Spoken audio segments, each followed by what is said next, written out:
All right, what's up, everybody?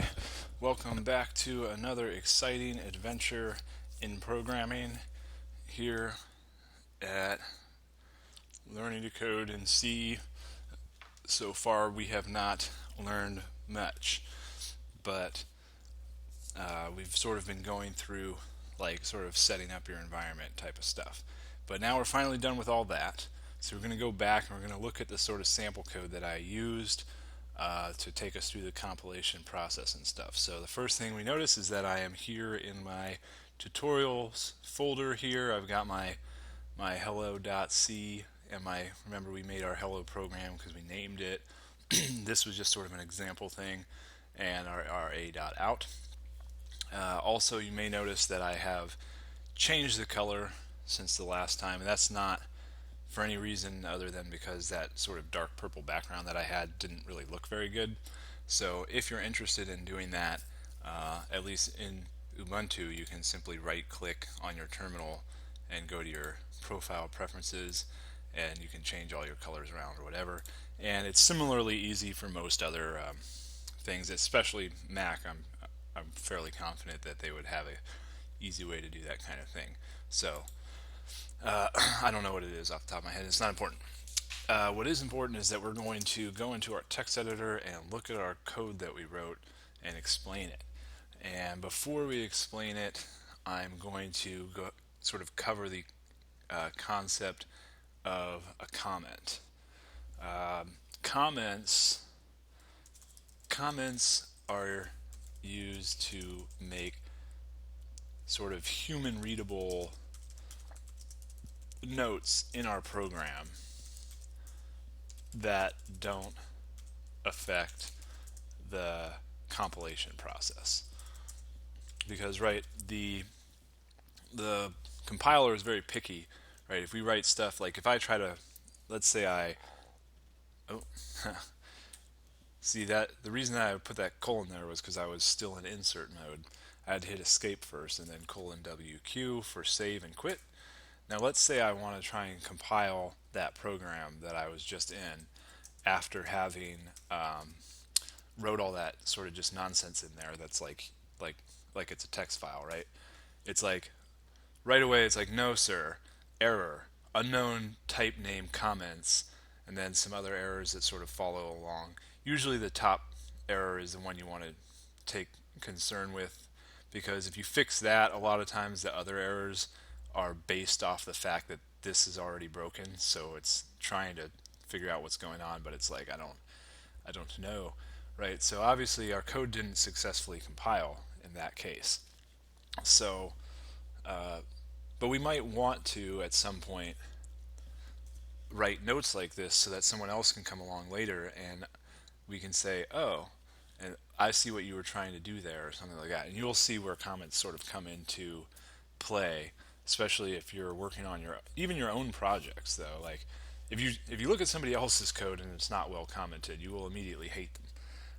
But even when you look at your own code that maybe you wrote a few months ago and then you come back to it, you're like, I don't remember what the heck I was trying to do here, right? Comments can be useful, but comments, if you just write them, will break your compiler.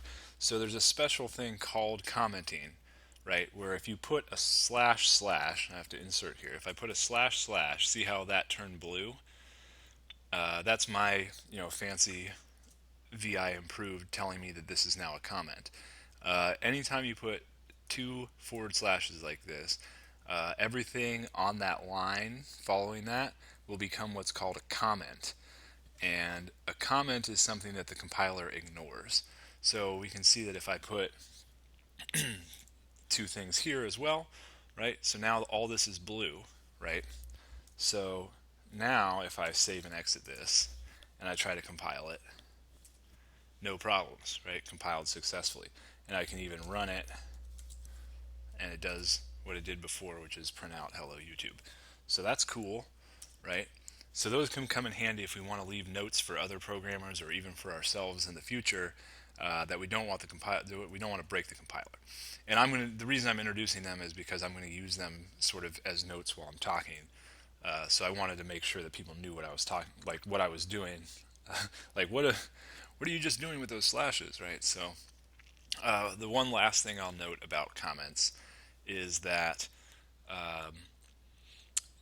notice how I had to put two slashes on both of these lines, right? Before I did this, this one was still like that.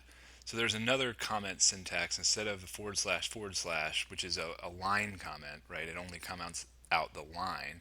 You can put a /* and see how everything turned blue?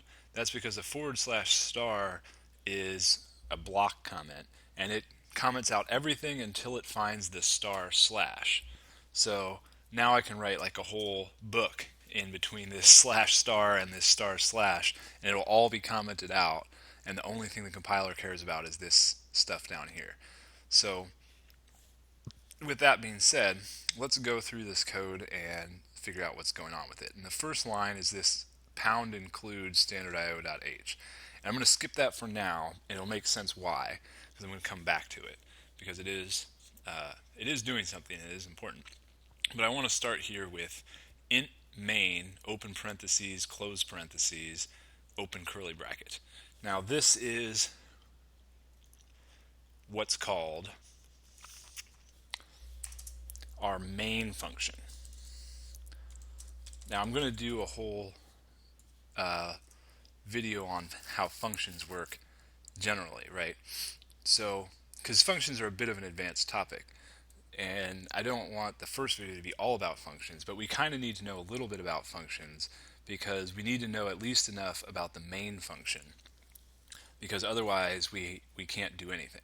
So what the main function is a block of code that gets executed.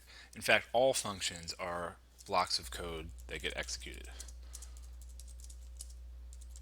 That gets executed in order. Right?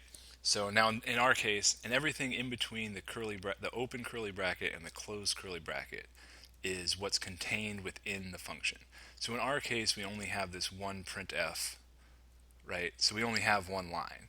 So there's not really any kind of order, right? But if we had multiple lines, they would be printed in order of top to bottom. So if I do another thing here, and I say second line, right? And I'm going to put this here, and I'll explain what this is as well. Then, it's going to print out this first, and then it's going to print out this. So it goes in order from top to bottom within the curly brackets, right? Now, usually, most of the time, in order to use a function, you must first declare and define the function. And that's what we're doing down here with our main, with our curly brackets. We're declaring and defining this main. We're saying that in our main function, this is what it does. And then, usually we have to call our function somewhere in our code. We have to say, execute this. Now, the main function is a little bit different because the main function gets called automatically by the computer. So that's why we kind of need to do a brief introduction to functions now, because if we don't define a main function, then we can write code that doesn't have a main function in it, and we can even compile it. But if we go to run it, it won't do anything, because what the compiler does is it looks for the main and it sets that up as sort of the first thing that gets called. So when you execute a program, right?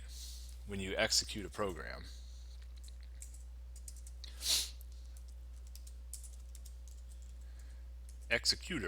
when you execute, I can spell, a program, you're essentially calling the main function. So we have to define a function called main in order for us to actually have a program that does anything. So that's what we're doing here. So let's go through how we define this main function. Well, the first thing is this word int, and I'm going to skip the word int for now because that's the return type. And when we go over functions, that'll make more sense. But for now, we just use int as our return type for main. And actually, I don't even think we need to put that. I think the main implicitly has a return type of int, so we can just skip that part if we want to, but I put it there for whatever reason. The next part is the name of the function. Now, usually you can call your function whatever you want, right? Although it's generally good practice to name it in regards of something that it actually kind of does, so that you can remember what it does for posterity. But you could name functions poorly if you choose to, right? You can call them whatever you want. But in this case, we have to call our main function main because it's a special case, right? So this one has to be main. And then you notice that after it is parentheses. Is that how you spell parentheses? I actually don't. I'm pretty sure that's wrong, but I don't care. Right? But we have this open parentheses and closed parentheses. And there's nothing in it, but this is where we would put our parameters, our argument parameters. Arguments, or parameters. So if, for example, we were using command line arguments, which I was sort of talking about in the earlier videos and hinting that we might eventually do, right? We would put the parameters for our command line arguments here in between these parentheses, right? But for now, we don't have any command line arguments, so our parentheses are empty, but we still have to put the parentheses there because that's how the compiler knows that main is in fact a function, because functions have parentheses after them. And then the curly brackets, which I already sort of explained, contain the block of code. So in this case, our curly brackets, opening and closing, contain these two statements, right? Which are called print statements. I'm going to have to fix that. But anyway, statements. So in order for our code to actually do anything, statements, I really screwed that up. Statements, there we go. In order for our code to actually do anything, we have to tell it what to do. So a statement is essentially telling our program, or telling the computer through our program, to do one thing, right? So each statement is one thing to do, and it's followed by a semicolon. Semicolons are important. Semicolons end statements, right? So if you don't put a semicolon at the end of your statement, then probably you will get a compiler error. In rare cases, it might compile but not do what you want it to do, right? Which is even actually worse, right? You would rather have the compiler complain to you rather than have it fail in unexpected ways. But just a lot of people, when they first start programming, the semicolon, they forget about it. So I'm just sort of enunciating that, hey, you want to make sure you put a semicolon. But what are these statements doing? Well, these are called print statements, as I said, but they're sort of commonly known as print statements. But what they really are is we're calling this printf function. So this is the name of the function, printf. And then see, we have our parentheses, and Vim is helpfully highlighting the opening and closing of them. And then inside them, we have this sort of string of characters contained within a quote. And that is our argument that we're passing to this function, right? So it's excuse me, it's all starting to make sense here. We've got open and close parentheses, and we're passing our argument in there. But you might, if you were sort of paying attention, remember that I said before you could call a function, which is what we're doing here, we're calling printf with the argument hello YouTube with the new line character. Before we can call it, we have to define it, right? But we haven't ever defined printf anywhere in here. And that's where this include statement up here at the top comes into play, which I said I would get back to, right? So this #include is what's called a precompiler directive. And precompiler directives is a whole thing that I will do a separate video on, but in order to sort of get started, we kind of need to know about the #include one at least. because in order to do pretty much anything, even the most basic simple things, it's usually helpful to import what are called standard libraries. So this standardio.h or stdio.h, which is the standard input output header file, right? .h is a header file, similar to a .c being a source file. There's also a concept of header files, and we'll again get more into those later, right? So this is sort of, I'm trying to do a broad overview of all these things, but it's already getting pretty long, right? So for now, I'll just say that there are standard libraries that exist that our GCC compiler knows about, and if we include them, if we make an include statement at the top of our program, then we can use the functions that have already been defined, sort of by the creators of C. So we don't have to, every time we want to print stuff out to the screen, we don't have to do all the things that it takes to actually print these words out. We can just use this function because it's already been defined, which is sort of the purpose of functions, right? Is you may have a task that you want to do lots of times, and you don't want to have to write all the steps necessary to do it every time. So if you put them in a function, then you can just call that function, and then it'll do all those steps, and you only have to write it once, right? So that's what's happening with printf. We're calling a function that somebody wrote for us that's doing all the work behind the scenes to print this stuff out. And maybe we'll investigate how printf does what it does later at a different video. But for now, we're just going to use it. And the one last thing that I want to point out before we deuce out here is this /newline thing. Now, if I save this, right, and I compile it, and I run it, it says hello YouTube, second line, and then I have my sort of thing here, which is my prompt, right? Now let's see what happens if I take out this new line character right here, this \n, right?